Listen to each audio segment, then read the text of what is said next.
subs, boats, cars and helis with turrets and SAM sites welded to them, tribes, professions, zombies/mummies, a map based on the fantastic British Isles and a general Orwellian bleakness. Double plus good. But first, a big thank you to Nvidia for sponsoring this video. Everything you see here is filmed on my new 3080, smashing card that it is. As you might have heard, recently Nvidia DLSS was added to Rust, which can boost performance by up to 50% using Nvidia's AI tech to increase your frames whilst generating sharp and detailed images. The extra performance means your RTX GPU can now deliver more at higher resolutions and graphics settings. DLSS is compatible with all Nvidia RTX GPUs, and if you'd like to check it out, please follow the link at the top of the description. I'm ShadowFrax. This is another journey into the world of custom Rust maps and servers, and today I'm visiting My Nice Town, a server that may very well be one of the most ambitious I've seen in a long time, as well as making me feel right at home. As always though, I want to know your thoughts on what I'm going to show you, so please leave them down below. There's so much to cover here, I'd need a feature length to do it justice, so forgive me for skimming the surface. The best way to fully appreciate it will be to try it for yourself, and I'll leave all the info in the description along with a link to their Discord. So, where on earth do I start? Imagine a custom Rust server based on the fantastic land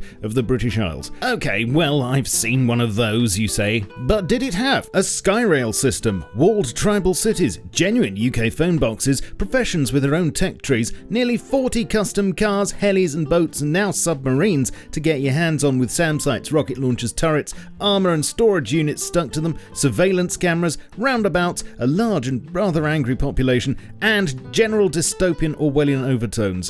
And that's just the actual British Isles. Just kidding.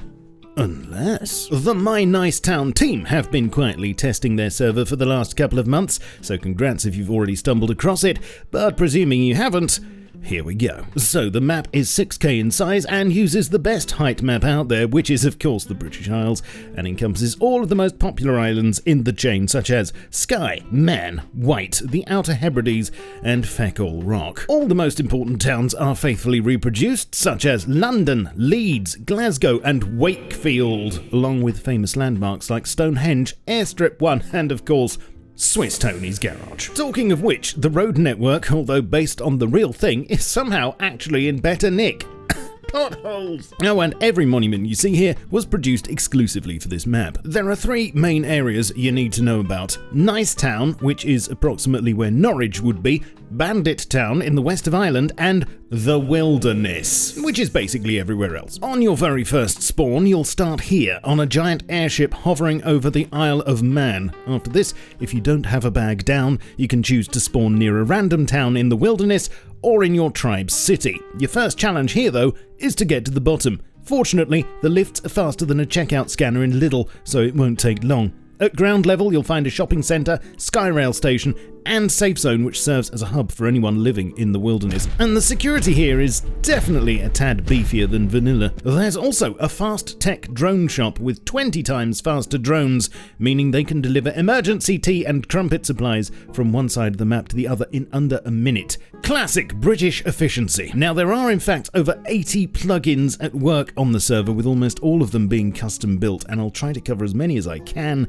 but the first things I want to start showing you are the vehicles. Here, you can buy beefed up versions of practically everything. And I'll start with the choppers. You could of course go for the standard Mini, but that would be very boring of you. Why not the Dragonfly, which will get you there 3 times as fast, wherever there is, and has a paintable neon sign on the back. The Hornet, Bumblebee and Wasp models are equipped with combinations of extra storage and turrets, but there are also scrap helis to fill niches like armoured transport, heavy cargo lifter, assault gunship and air supremacy, which makes me wonder, if a SAM site is in the air, does it become an ARM site? Whatevs, let me show you how one of these works as I fly it over to Bandit Town. I'm going to grab a Predator gunship which has armoured flaps to protect the pilot and can be loaded up with ammo via a box in the cockpit. You can then switch the weapons on with a button inside, select ammo with shift, and then it's left click for cannons and right click for rockets. It's not cheap by any means and it is extremely thirsty, but this top tier piece of equipment does have 5,000 HP. Apart from any the SAM sights and auto turrets, your crosshairs are fixed, so you have to physically point the heli where you want to shoot. But in the wrong hands, these could be super effective. When you join the server, you can choose one of 3 factions: Nicetown, Bandit, or Neutral, and they all have their own advantages and rules. I'm going to choose Bandits so I don't get killed in Ireland, which is never a good thing. Nicetowners and Bandits can only place a single TC and build in their respective walled cities, and there are a number of plots they can choose to build on, including some that have build-inable prefabs.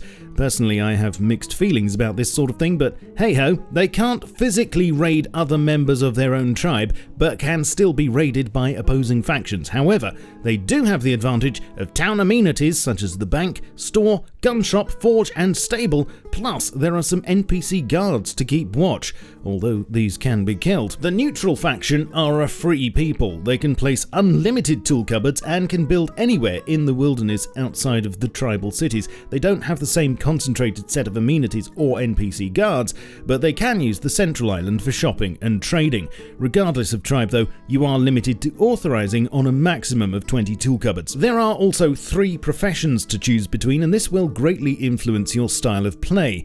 Regardless of profession, you can craft all basic default blueprints, but each profession is bound to its own tech tree and can only personally craft the more advanced items in that set. For advanced items outside of your chosen tech tree, you'll have to beg, borrow, buy, or steal. Most likely the last. Specialists can craft armor and weapons, explorers are into farming, tools and mixing tables, and engineers are best at making things go boom. Don't worry though, if you ever want to change your tribe or profession, you can do so via a special NPC, although you will lose your progress. You have a PvP rating, which you can increase through killing members of other tribes, and this allows you to gain higher ranks within your own. You also gain XP through killing NPCs, and this lets you level up and increases the stats of items you craft. Talking of which, stepping foot into the wilderness will bring you face to face with these chaps, who I'm reliably informed are not zombies, but mummies. They need to change that. It does say zombies. But there's a subtle difference, apparently. There's a constant population of 3,000 of them on the map, and the reason why they're mummies and not zombies is because killing them is the very best way to get cloth, and that's due to hemp being really, really scarce. Not only that, but something else you won't find many of are berries. There are only 16 of each type of plant growing in the wild in the whole of Britannia, which makes farming, trading seeds, and selling teas that bit more special. Also on the subject of NPCs, animals will level up if they kill other animals or players, which means you could find yourself confronted by a super bear in Western Supermare. Let's look at some of the cars next. As well as being able to buy basic chassis to modify as you please, there are also a total of 18 custom cars, and whether you're after speed, more armor, or something bristling with turrets, then you'll find exactly what you want here. I'm going to grab a destroyer, which comes with 2 turrets. You do have to provide the fillings, but once you're all set up and authorized, from inside you can switch them on, and in this particular vehicle, you can choose between auto-aim or manual control for that classic British drive-by experience. Fuel on my Nicetown can be crafted in the traditional way, but due to the difficulty in touching cloth, if you need a lot, it might be better for you to refine it. However, refineries can't be crafted and can only be found in certain special guarded mini monuments. And as for recyclers, well, you'll only find those here too. However you choose to travel through the wilderness, you'll notice the hallmarks of British life everywhere, such as the world's largest collection of surveillance cameras, red phone boxes, roundabouts, and dystopian posters. If you are in any way entertained by George Orwell or Scarfolk, then you'll love it here. You might also notice 1 or 2 references to the works of Michael Moorcock.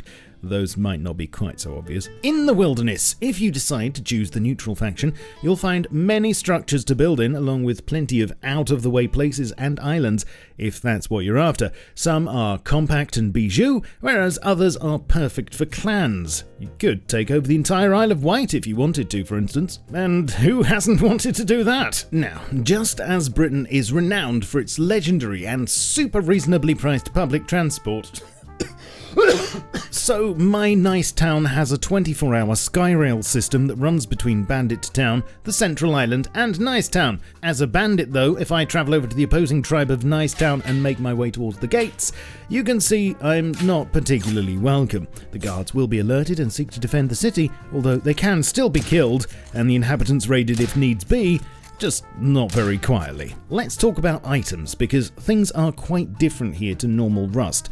Every weapon, piece of armor, and tool you find here has a rarity level, with any uncommon, rare, and legendary level items having stats that could be unlocked and upgraded into higher tiers with the help of NPCs. You can't research guns, only find them, buy them, or unlock them to craft if you have the specialist profession. Clothing and armor can be layered up to create some absolute monstrosities, and I think there might be a competition at some point, but also to increase or combine stats in certain areas. One example of where you may need to combine attire is one of the nuclear reactor monuments, where you'll need to both swim underwater without drowning and protect yourself from high levels of radiation. Armor also takes damage first when you're attacked, and when a piece of armor's durability reaches 0, it falls off. Think of armor here being more like shields on a spaceship. Oh yes, and you also have a backpack, which is nice. Although scrap exists on the server and is used for some purposes, the main currency is in fact Nice Coin, which you'll use to buy vehicles, items, and services in the NPC shops. You can transfer Nice Coin to others via ATMs, and in the hub you'll find a bank into which you can deposit a limited number of weapons, armor, and raw materials, which will be kept safe for you during a wipe so you don't lose everything. You can't put just anything in though. No C4s allowed, for instance. There are yet more vehicles, of course. I haven't covered boats and subs yet. There are 8 boats to start with. You've got, again, armoured versions, angry minnows with turrets, mad minnows with SAM sights, super fast Rahibs, and the armoured turret-equipped Stingray. Also, just as I was in the middle of making this vid, we had the underwater update, after which the My Nice Town chaps worked round the clock to add 6 types of sub. Apart from the standard models, there are the Tin Bucket Solos and Porpoise Duos that come with extra storage, the Orca, which has more health and a turret that can be activated when surfaced for surprise attacks, and the Piranha, which can give SAM defense instead. I'm also reliably informed that they're working on an experimental, highly offensive sub, but that's all very classified right now and subject to change. In addition to the other vehicles, horses can be bought with each having random stats. You could get a fast one, or if you're very fortunate, one that produces copious amounts of poo. What a time to be alive. The world of My Nice Town is littered with custom monuments, and instead of a tiered geographical progression, they're divided into low, medium, and high risk, with higher risk meaning greater potential reward. Just some of the monuments you'll find here are a drifting skyship far out to sea, beefed up lighthouses crawling with guards, modified oil rigs, Fort Slap Matulin, the Dorness Reactor, a derelict sea fort, and Landad. The server is a 2x, and the server wipe is going to be monthly, with only the map and any unlocked technology you have being wiped. You'll get to keep your tribal allegiance, profession, level and stats, PvP points, and anything you've put in the bank. But when can I play on this, you say? Well, it's up and running right now in a testing capacity, but it will be wiping and officially launching at 7 PM British summertime on Thursday, the 12th of August, which is this Thursday. So if you're interested, you'll find the connection details, link to the My Nice Town Discord server, and everything else you need to know in the description of this video. Let me know in the comments what you think to the My Nice Town server and whether you'd consider giving it a try. Even though I've had to condense everything massively,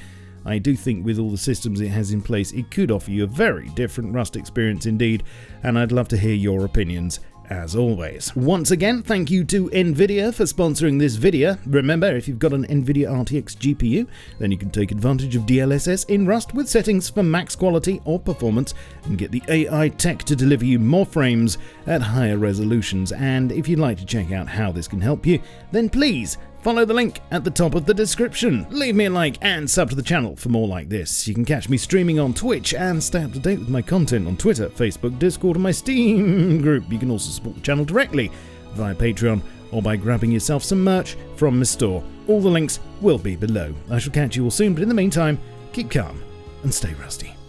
Cheerio. This video was powered by AWDIT's producer range of workstation PCs available now at awdit.co.uk. Double plus good!